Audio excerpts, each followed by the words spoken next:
Olá, tudo bem? Hoje nós estamos aqui para tratar a respeito da prova documental.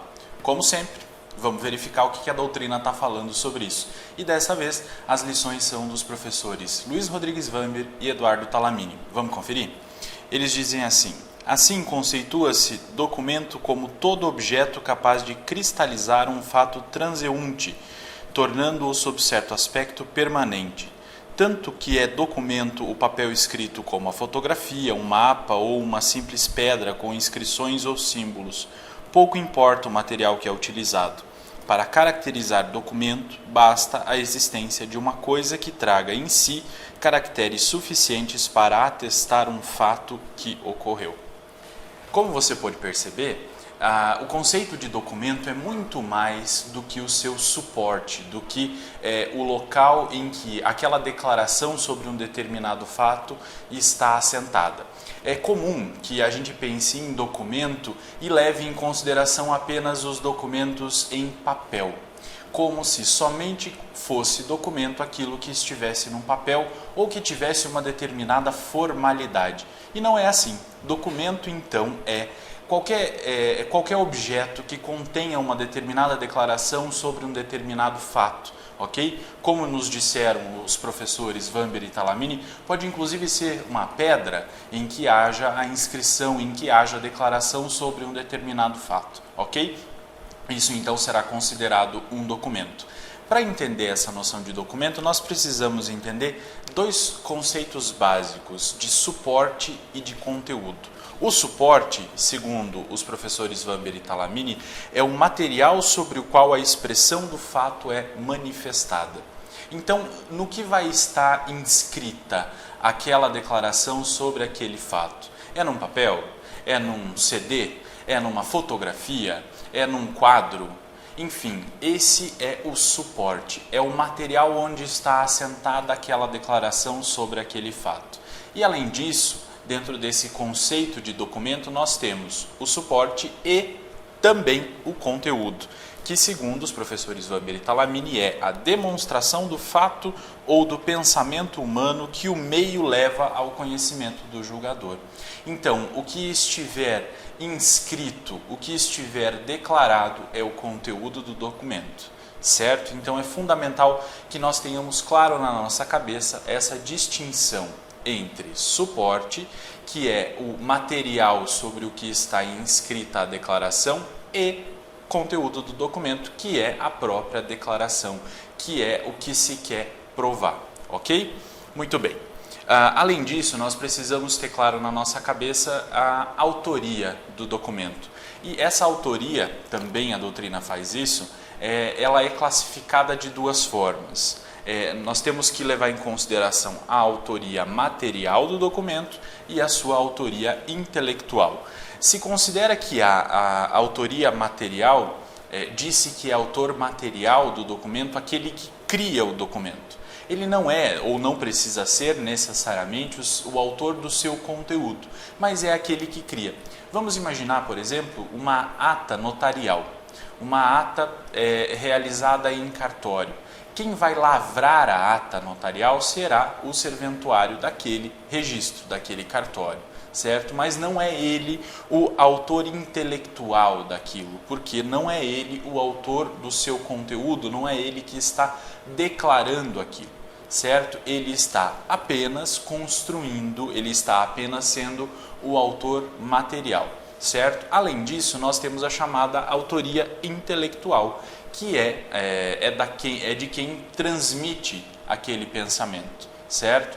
Então, a pessoa que declara algo, mesmo que declare algo por outra pessoa, esta pessoa que declarou é a autora intelectual do documento, certo? É possível que o autor intelectual e o autor material do documento sejam a mesma pessoa. É possível que esses dois tipos de autoria residam na mesma pessoa. Entretanto, é possível também que o mesmo documento tenha um autor material e um autor intelectual, ok?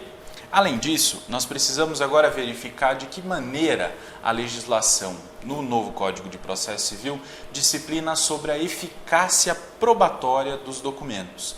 E para começar, nós vamos começar a verificar qual é a eficácia probatória dos documentos públicos. Para isso, nós precisamos conferir o que diz o artigo 406 do novo Código de Processo Civil. Vem comigo. Quando a lei exigir do instrumento público como da substância do ato, nenhuma outra prova, por mais especial que seja, pode suprir-lhe a falta. O artigo 406, então, está falando para nós a respeito daqueles casos em que a legislação pode exigir que para a prova de determinado ato ou para a prova de determinado fato seja necessário um documento público. Nós sabemos que a legislação brasileira exige, por exemplo, para a prova da propriedade que se apresente a matrícula do registro de imóveis. Para a prova, então, da propriedade de um imóvel, é necessário a apresentação da matrícula no registro de imóveis, certo? Esse é o documento exigido pela legislação para comprovação disso, para comprovação da propriedade sobre o imóvel. Quando a lei fizer essa exigência, o 406 nos esclarece.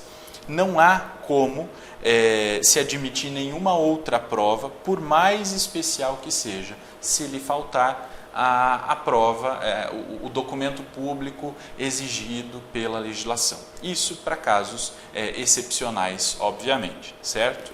Já o artigo 407 diz assim: o documento feito por oficial público incompetente ou sem a observância das formalidades legais, sendo subscrito pelas partes, tem a mesma eficácia probatória do documento particular. Ele está tratando de um caso específico de um documento que seja lavrado por um oficial público que não tenha competência para lavrar aquele documento, mas que esse documento seja, além disso, assinado, subscrito pelas partes. Ele terá validade. Não terá a mesma validade de um documento público, porque o oficial público que lavrou esse documento era incompetente para fazê-lo, não tinha competência legal para lavrar aquele documento. Entretanto, este documento tem o mesmo valor de um documento particular. Por quê? Porque ele foi subscrito pelas partes, ele foi assinado pelas partes, as partes concordaram com o seu conteúdo. Logo, essa prova vai valer, mas vai ter a eficácia de um documento particular, não vai ter a eficácia de um documento público, certo? O artigo 408 passa a tratar, então, da eficácia probatória dos documentos particulares. Vamos conferir o que ele diz? As declarações constantes do documento particular escrito e assinado ou somente assinado presumem-se verdadeiras em relação ao signatário. Parágrafo único. Quando, todavia, contiver declaração de ciência de determinado fato, o documento particular prova a ciência, mas não o fato em si, incumbindo o ônus de prová-lo ao interessado em sua veracidade. Então, lá no caput do 408, ele está tratando a respeito das declarações que constem em um documento particular escrito e assinado, ou somente assinado, e diz que essas declarações, elas serão presumidas verdadeiras em relação àquela pessoa que assinou aquele documento, certo? Além disso, o parágrafo único vai tratar do caso de documento que contenha declaração de ciência sobre um determinado fato. Quando um documento contiver uma declaração, alguém está declarando num documento que tem ciência sobre a ocorrência de um determinado fato, este documento provará apenas que a pessoa tem ciência do fato. Este documento não serve para provar o fato, certo? Isso é muito importante, porque uma coisa é quando se declara, por exemplo, vamos imaginar que uma pessoa tenha declarado num determinado documento que teve ciência a respeito de um determinado acidente de trânsito. Este documento vai fazer prova de que essa pessoa tem ciência de que aconteceu este acidente de trânsito. Entretanto, esse documento não serve para provar que o acidente de trânsito aconteceu, certo? Serve para provar apenas que aquela pessoa que declarou tinha ciência do acidente de trânsito. Quem desejar provar que o acidente de trânsito ocorreu, deve-se utilizar de outras provas. Essa prova não vai servir para provar a existência do acidente de trânsito, ok? O artigo 422 continua tratando sobre a eficácia probatória dos documentos particulares. Vamos verificar o que ele diz. Qualquer reprodução mecânica, como a fotográfica, a cinematográfica, a fonográfica ou de outra espécie, tem aptidão para fazer prova dos fatos ou das coisas representadas, se a sua conformidade com o documento original não for impugnada por aquele contra quem foi produzida. E o parágrafo 1º. As fotografias digitais e as extraídas da rede mundial de computadores fazem prova das imagens que reproduzem, devendo, se impugnadas, ser apresentada a respectiva autenticação eletrônica ou, não sendo possível, realizada a perícia.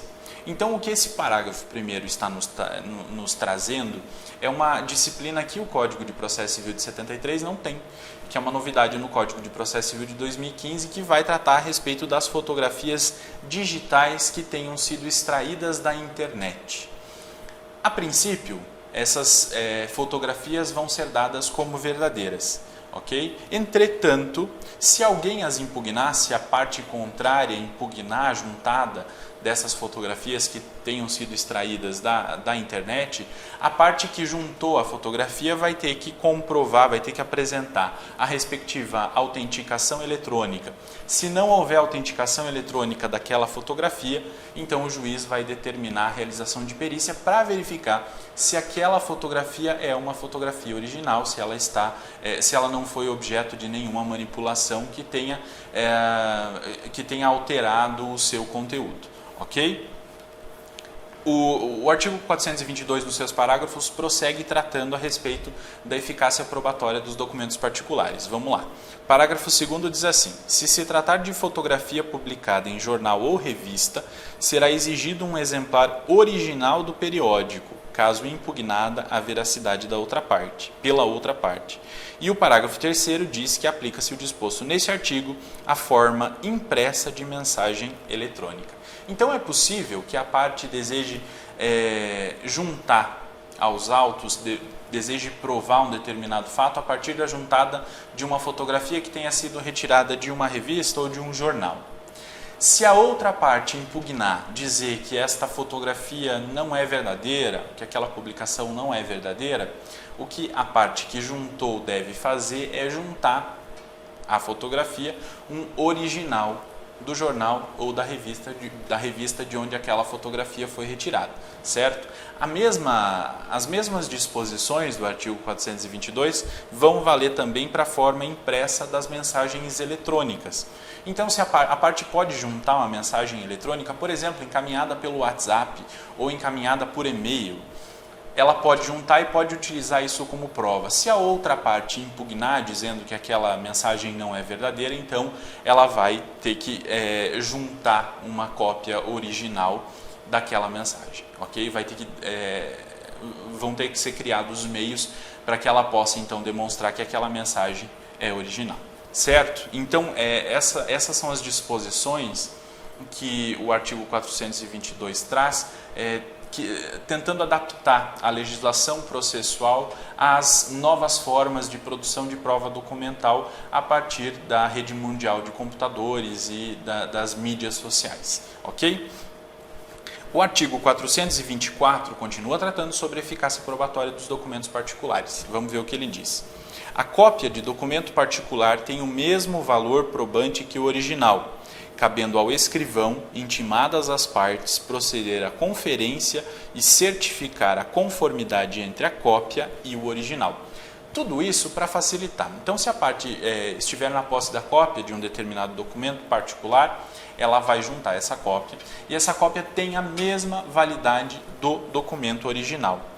E aí incumbe-se ao escrivão de fazer a conferência entre o documento original e a sua cópia e verificar se eles estão conformes, se eles são idênticos, se aquela é uma cópia fiel daquele documento original, e então ele vai certificar isso nos autos e aquela cópia que foi juntada vai passar a ter a mesma força probatória, a mesma força probante de ou do seu documento original, ok? O artigo 426 diz assim: o juiz apreciará fundamentadamente a fé que deva merecer o documento, quando, em ponto substancial e sem ressalva, contiver entrelinha, emenda, borrão ou cancelamento. Então, o que se quer com esse dispositivo do artigo 426 é evitar que o juiz seja ludibriado por alguma enganação ou por algum borrão, ou alguma emenda ou algum cancelamento que tenha sido feito no documento, certo? Então, a partir disso, o juiz verificando que há entrelinha, emenda, borrão ou cancelamento naquele documento, ele vai analisar o documento e vai dar a esse documento a fé que ele deva merecer. Mas esse valor que o juiz vai atribuir ao documento que tenha uma entrelinha, uma emenda, um borrão ou um cancelamento, o juiz deve fazer de forma fundamentada, ele deve dizer por quê.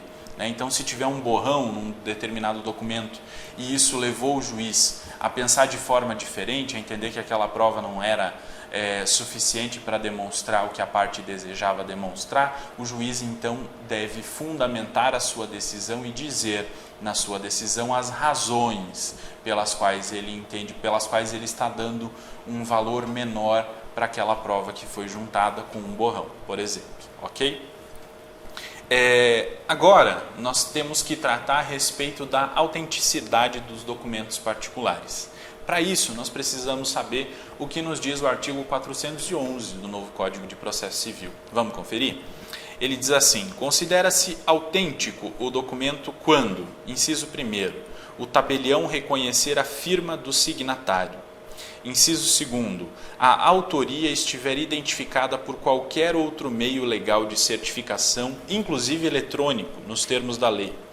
Inciso 3º, não houver impugnação da parte contra quem foi produzido o documento. Então, a autenticidade do documento vai depender do reconhecimento de firma, de quem o tenha assinado, pelo tabelião, obviamente, né? Então, há necessidade de se demonstrar que houve o reconhecimento de firma, para que esse documento particular seja considerado autêntico. O inciso 2º, quando a autoria estiver identificada por qualquer outro meio legal de certificação, inclusive meios eletrônicos de certificação, né, a chamada certificação digital. Então, é possível que esse documento particular seja assinado digitalmente, por exemplo, né? Então, se houver essa certificação digital, é possível, então esse documento vai ser considerado autêntico. E no inciso 3º, vai ser considerado autêntico o documento particular sempre que a parte contrária não o tiver impugnado, né? Então eu desejava provar um determinado fato a partir de um documento, eu junto o documento aos autos e a outra parte não apresenta nenhuma ressalva com relação àquele documento, não impugna aquele documento. Nesse caso, por força do artigo 411, inciso 3º, não havendo impugnação, esse documento será considerado autêntico, ok? O artigo 412 continua tratando sobre a autenticidade dos documentos particulares, mas vai tratar também a respeito da sua indivisibilidade. Vamos conferir. Ele diz assim: o documento particular de cuja autenticidade não se duvida, prova que o seu autor fez a declaração que lhe é atribuída. Parágrafo único. O documento particular admitido expressa ou tacitamente é indivisível, sendo vedado à parte que pretende utilizar-se dele, aceitar os fatos que lhe são favoráveis e recusar os que são contrários ao seu interesse, salvo se provar que estes não ocorreram. Então, uma vez que um documento é considerado autêntico, seja porque ele não foi impugnado, ou porque há reconhecimento de firma, ou porque há certificação digital da assinatura, tudo bem, ele é considerado autêntico e a partir daí ele se torna indivisível, ou seja, as declarações constantes daquele documento são indivisíveis. Isso quer dizer que eu não posso utilizar um trecho daquele documento que me beneficia para provar aquilo que me beneficia e tentar desconstituir a outra parte do documento que comprova fatos contrários ao meu interesse. ok? Por quê? Porque o documento é uno, a declaração daquele documento vai ser una e não há possibilidade de se fazer essa divisão, de eu me utilizar de parte do documento, de parte da declaração que me beneficia e excluir da apreciação judicial a outra parte que não me beneficia, a não ser que eu demonstre que aqueles fatos declarados naquela parte do documento que não me beneficia não sejam verdadeiros. Se eu tiver provas disso, então o juiz vai considerar como autêntico o documento na parte que me beneficia e não vai levar em consideração os fatos ou se levá-los em consideração, vai considerar que eles não ocorreram ou que eles não são verdadeiros, com base em outras provas que eu vá produzir, ok? Além disso, nós precisamos compreender quando acontece a cessação da fé do documento, quando ele vai perder a sua validade. E quem trata sobre isso é o artigo 427. Vamos conferir. Cessa a fé do documento público ou particular, sendo-lhe declarada judicialmente a falsidade. E o parágrafo único diz que a falsidade consiste em, inciso 1º, formar documento não verdadeiro, inciso 2º, alterar documento verdadeiro. Então, o artigo 427 vai falar sobre a cessação da fé, tanto do documento público quanto do documento particular, quando em uma ação judicial for declarado que aquele documento é falso. E ele vai ser falso com base no parágrafo único de duas formas. Quando um documento não é verdadeiro, ele inicialmente não é verdadeiro, ele já é construído com base em uma mentira, ou com base no inciso 2º, quando se alterar um documento verdadeiro. Aí, nesse caso, comprovada a falsidade, seja na formação do documento ou seja na adulteração do documento, o juiz vai declará-lo falso e esse documento então vai perder a sua fé, vai perder a sua validade, seja ele público, seja ele particular. O artigo 428 continua tratando sobre isso e ele diz assim: cessa a fé do documento particular quando, inciso 1º, for impugnada a sua autenticidade e enquanto não se comprovar sua veracidade. Inciso 2º, quando for assinado em branco, ou quando assinado em branco for impugnado seu conteúdo por preenchimento abusivo. Então, o 427 tratava da questão da falsidade do documento público e do documento particular. O 428 está tratando a respeito da cessação de fé do documento particular. E diz assim, no inciso 1º, vai cessar a fé do documento particular sempre que ele for impugnado. E enquanto a parte que juntou o documento não comprovar que aquele documento é verdadeiro, enquanto ela não comprovar a veracidade daquele documento, haverá a cessação da fé daquele documento. E o inciso 2º, quando o documento assinado em branco for impugnado o seu conteúdo por preenchimento abusivo. Então, se alguém assinar um documento em branco e alguém, de forma abusiva, preenchê-lo, declarando coisas diversas da vontade da pessoa que assinou, esse documento também terá a sua fé cessada, ok? E aí o parágrafo único do 428 traz mais uma disposição sobre isso. Vamos conferir. Ele diz assim: dar-se-á abuso quando aquele que recebeu o documento assinado com texto não escrito no todo ou em parte, formá-lo ou completá-lo por si ou por meio de outrem, violando o pacto feito com o signatário. Então, se alguém assina um documento totalmente em branco, acreditando que a terceira pessoa irá declarar o que havia sido combinado entre as partes, e depois verifica-se que esse documento foi preenchido de forma abusiva, ou seja, com declarações que não haviam sido combinadas, ou mesmo quando um documento já estava parcialmente preenchido e deveria ser acrescido de mais algumas informações, e a pessoa que estava na posse do documento, que não é o signatário do documento, inseriu declarações ou informações que não eram da vontade do signatário, isso vai levar a que se configure o preenchimento abusivo previsto no parágrafo único do artigo 428. Nesse caso, então, por ser um documento particular, ele vai ter a sua fé cessada. Obviamente que isso vai acontecer sempre que se demonstrar que houve abuso no preenchimento do documento, ok? E o artigo 429 continua tratando sobre essas questões de falsidade e de autenticidade do documento, dos documentos, e ele disciplina sobre o ônus da prova. A quem incumbe provar sobre a falsidade ou autenticidade do documento? Vamos conferir? Incumbe o ônus da prova quando, inciso 1º, se tratar de falsidade de documento ou de preenchimento abusivo, a parte que a arguir. Inciso 2º, se tratar de impugnação da autenticidade, a parte que produziu o documento. Então, sempre que se estiver discutindo num determinado processo sobre falsidade de um documento ou sobre o preenchimento abusivo de um determinado documento, a quem incumbe provar essa alegação é a parte que alegou. Então, se eu sou réu numa determinada ação e vou alegar que um documento que o autor juntou é falso, a mim incumbe o ônus de provar a falsidade do documento. Se eu sou autor numa determinada ação e digo que o réu preencheu um documento de forma abusiva, um documento que foi assinado por mim foi preenchido de forma abusiva pelo réu, é a mim que incumbe provar esse fato. E isso está previsto no inciso 1º do artigo 429.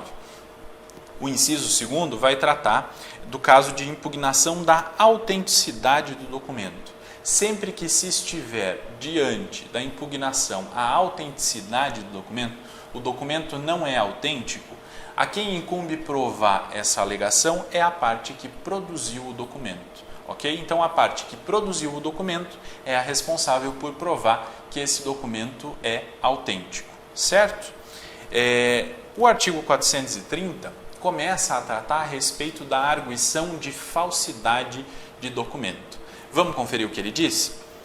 A falsidade deve ser suscitada na contestação, na réplica ou no prazo de 15 dias contado a partir da intimação da juntada do documento aos autos. Parágrafo único. Uma vez arguida a falsidade, será resolvida como questão incidental, salvo se a parte requerer que o juiz a decida como questão principal, nos termos do inciso 2º do artigo 19.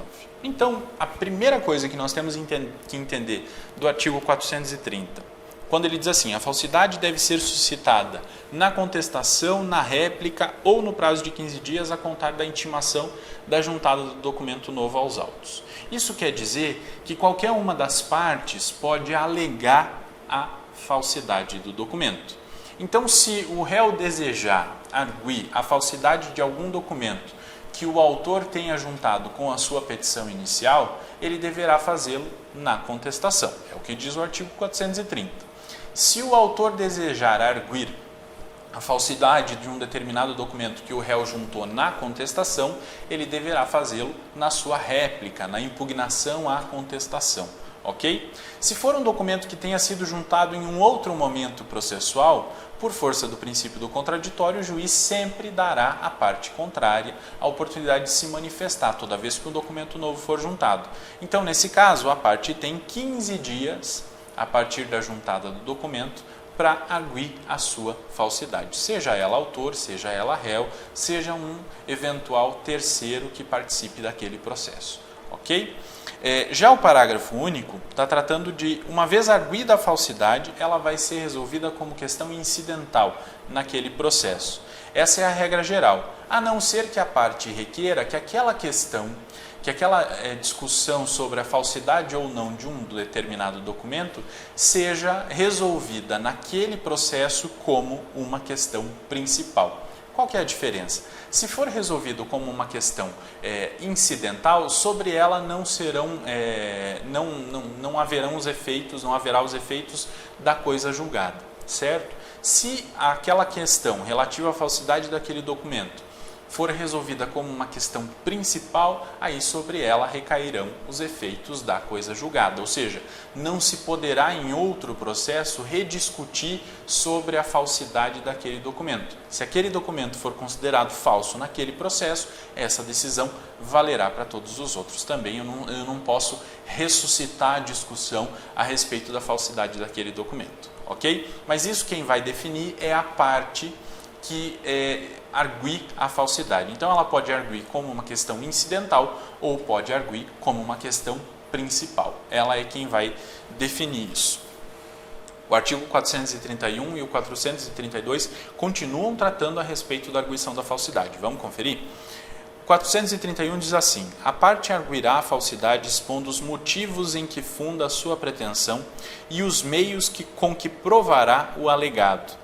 O 432 diz que depois de ouvida a outra parte no prazo de 15 dias, será realizado o exame pericial.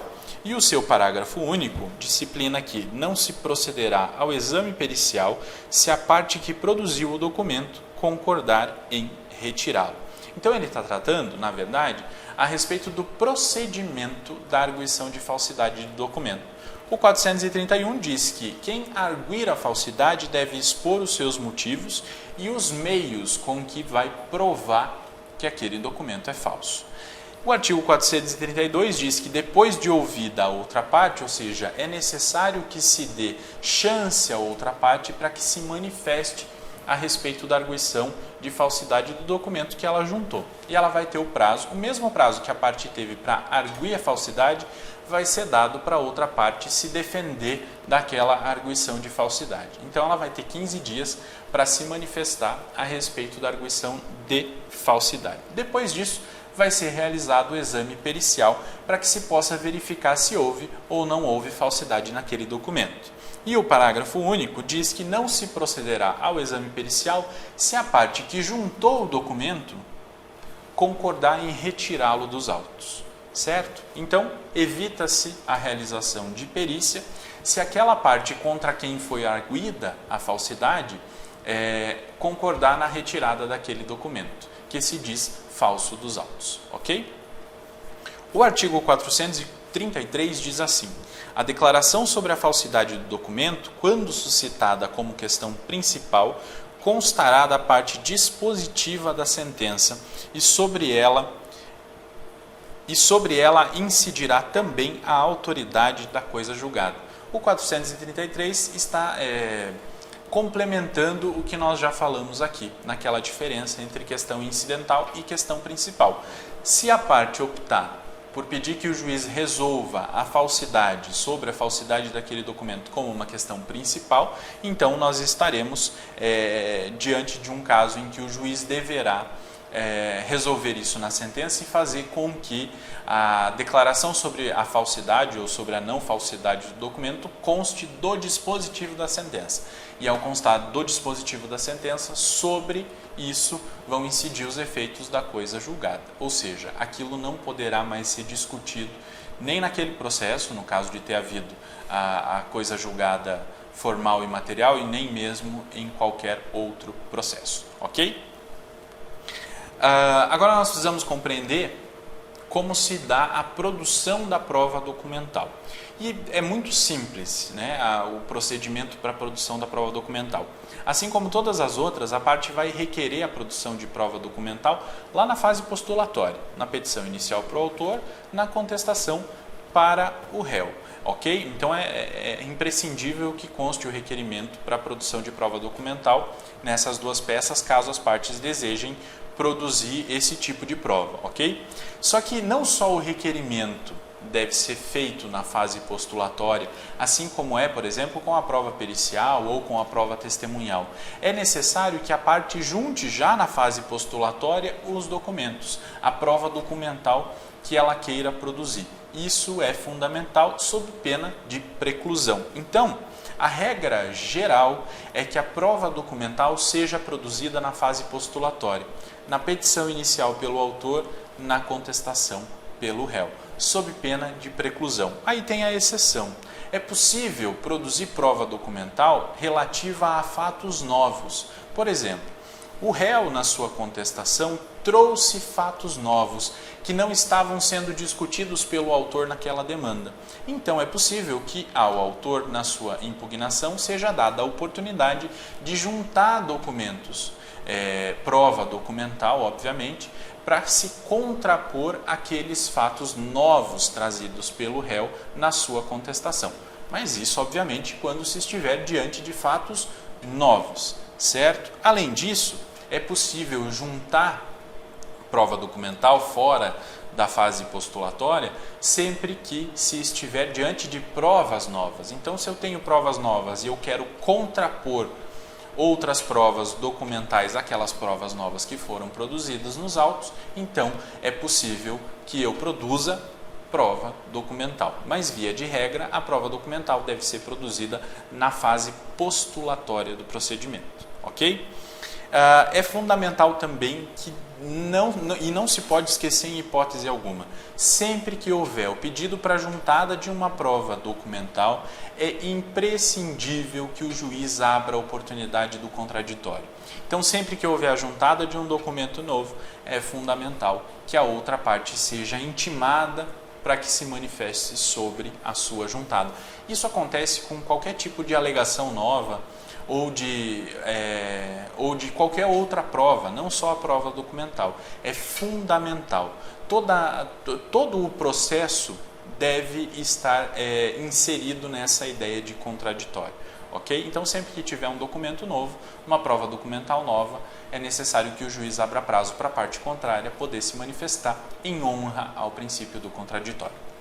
E, além disso, é possível que o juiz faça requisição de documentos, de prova documental que esteja na posse, por exemplo, de repartições públicas, né? Então, se o juiz entender que é necessária a produção de prova documental a partir da requisição de documento de repartições públicas, registro de imóveis, por exemplo, registro de pessoas naturais ou registro de pessoas físicas, enfim, é possível que o juiz requisite a esses órgãos o fornecimento desses documentos e eles passarão, então, a contar como prova documental nos autos, ok? Então, é dessa forma que se dá a produção da prova documental.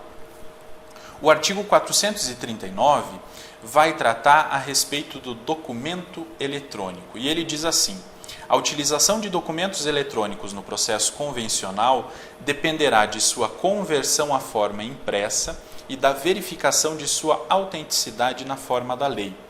440. O juiz apreciará o valor probante do documento eletrônico não convertido, assegurado às partes o acesso ao seu teor.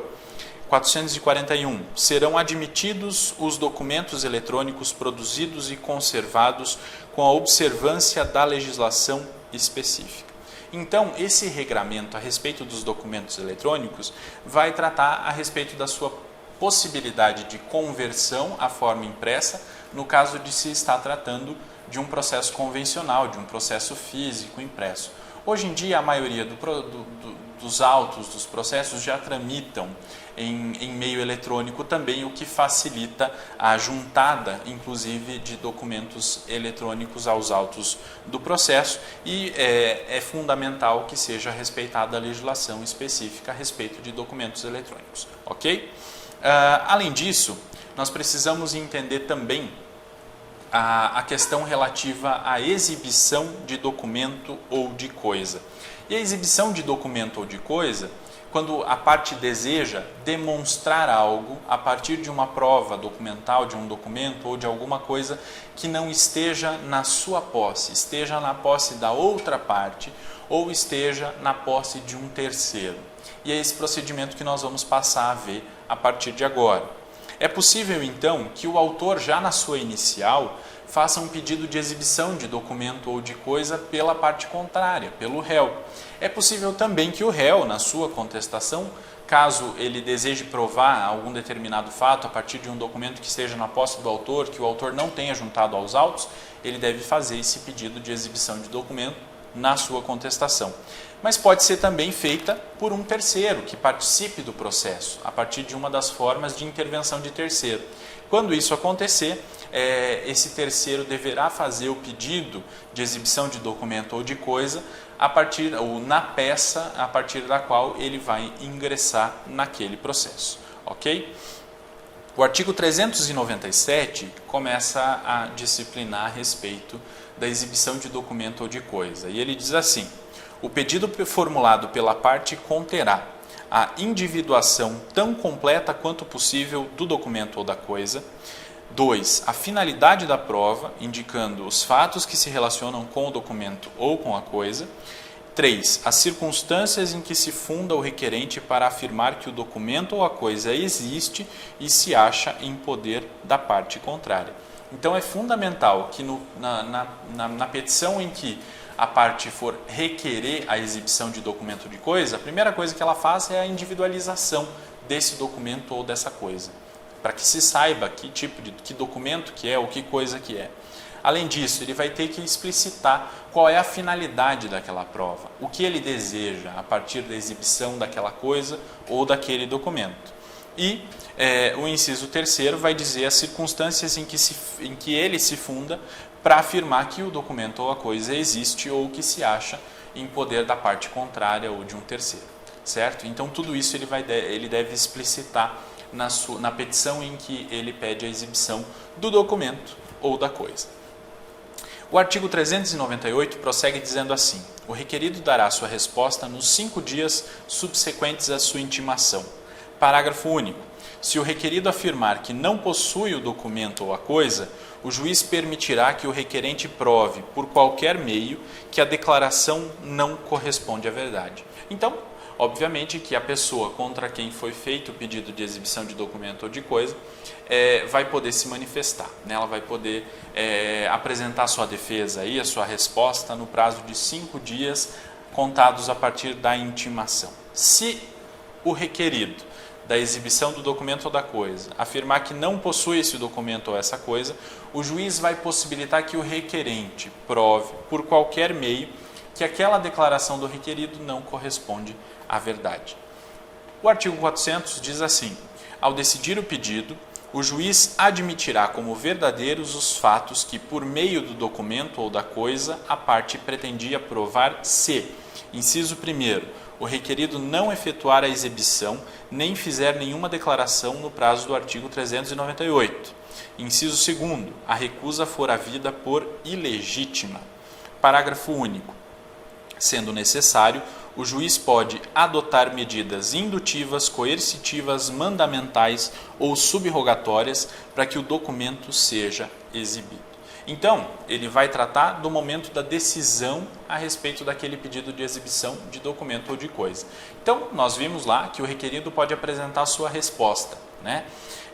E aí, se ele não efetuar a exibição do documento ou da coisa, ou não apresentar nenhuma resposta, o juiz vai admitir como verdadeiros aqueles fatos que o requerente desejava provar a partir da exibição daquele documento ou daquela coisa.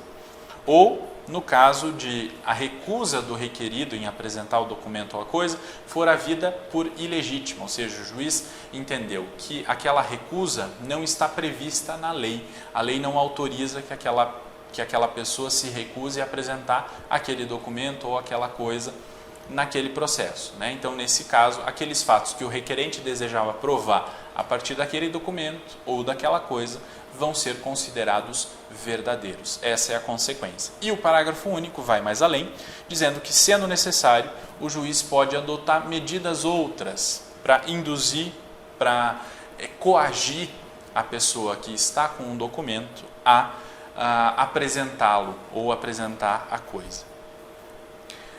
Ainda, o artigo 401 e o artigo 402 dizem assim: quando o documento ou a coisa estiver em poder de terceiro, o juiz ordenará sua citação para responder no prazo de 15 dias.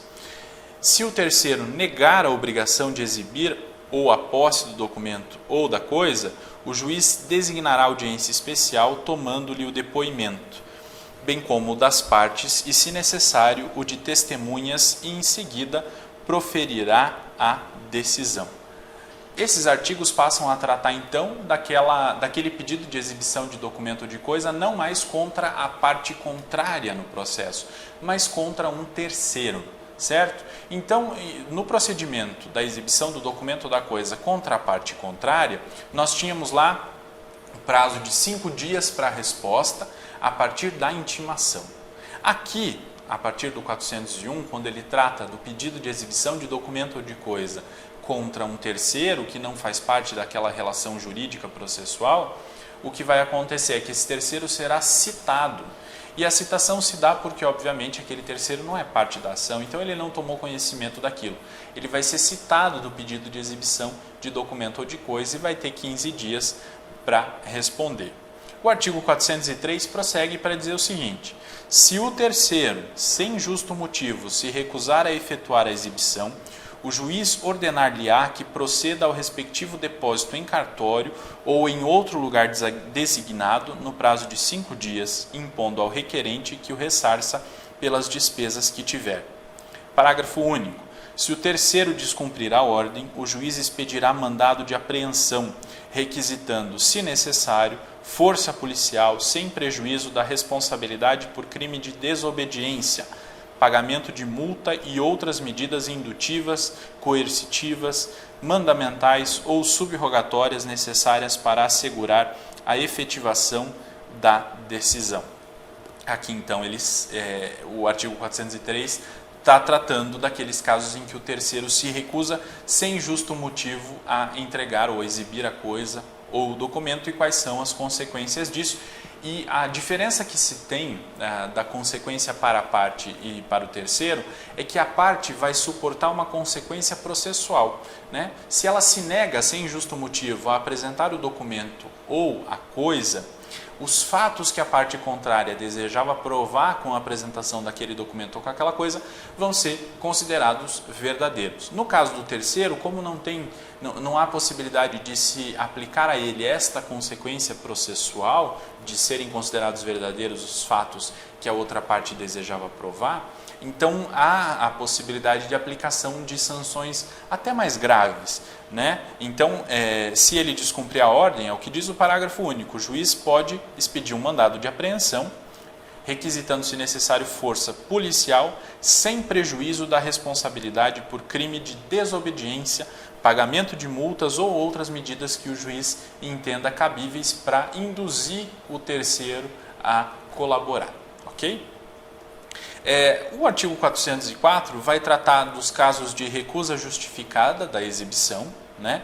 E todas as hipóteses do artigo 404 dizem respeito a casos em que a parte que deva ou a pessoa que deva apresentar o documento ou a coisa, ao apresentar possa ter um prejuízo muito maior do que teria pela não apresentação, né? Então, nesses casos, quando se tem esse tipo de situação, se reputa que houve recusa justificada, né? Há a possibilidade, então, com base no artigo 404, e eu recomendo que vocês leiam, que a parte se recuse a exibir o documento ou a coisa. Obviamente que vai se recusar e vai demonstrar para o juiz quais são as suas razões, a fim de que ele possa verificar se aquela recusa é legítima ou não. Ok? Além disso, o artigo 384 vem com outra novidade e vai tratar a respeito da ata notarial. Ele diz assim: a existência e o modo de existir de algum fato podem ser atestados ou documentados a requerimento do interessado mediante ata lavrada por tabelião. Parágrafo único. Dados representados por imagem ou som gravados em arquivos eletrônicos poderão constar da ata notarial. É uma novidade que o novo CPC traz, nesse artigo 384, que possibilita, o que na prática já acontecia, né? Que possibilita então que um determinado fato possa ser atestado, documentado, a requerimento de quem tenha interesse nisso, a partir de uma ata lavrada por um tabelião. Ok? Então, é possível, um exemplo, conversas no WhatsApp, por exemplo, conversas ofensivas no WhatsApp. A parte pode, então, levar o seu smartphone até o tabelionato, pedir ao tabelião que verifique as mensagens que foram trocadas entre aquelas pessoas e para que ele faça, então, uma ata narrando o que ele viu a partir daquelas mensagens, ok? E esse documento, então, vai poder ser utilizado como prova documental para a demonstração daquele fato, ok? Isso era tudo que nós tínhamos que tratar a respeito de prova documental. É verdade que o novo CPC traz um regramento muito mais especificado, com várias regras bastante específicas, e eu recomendo que todos leiam os dispositivos do novo CPC a respeito da prova documental, ok? Nos vemos na próxima, até lá!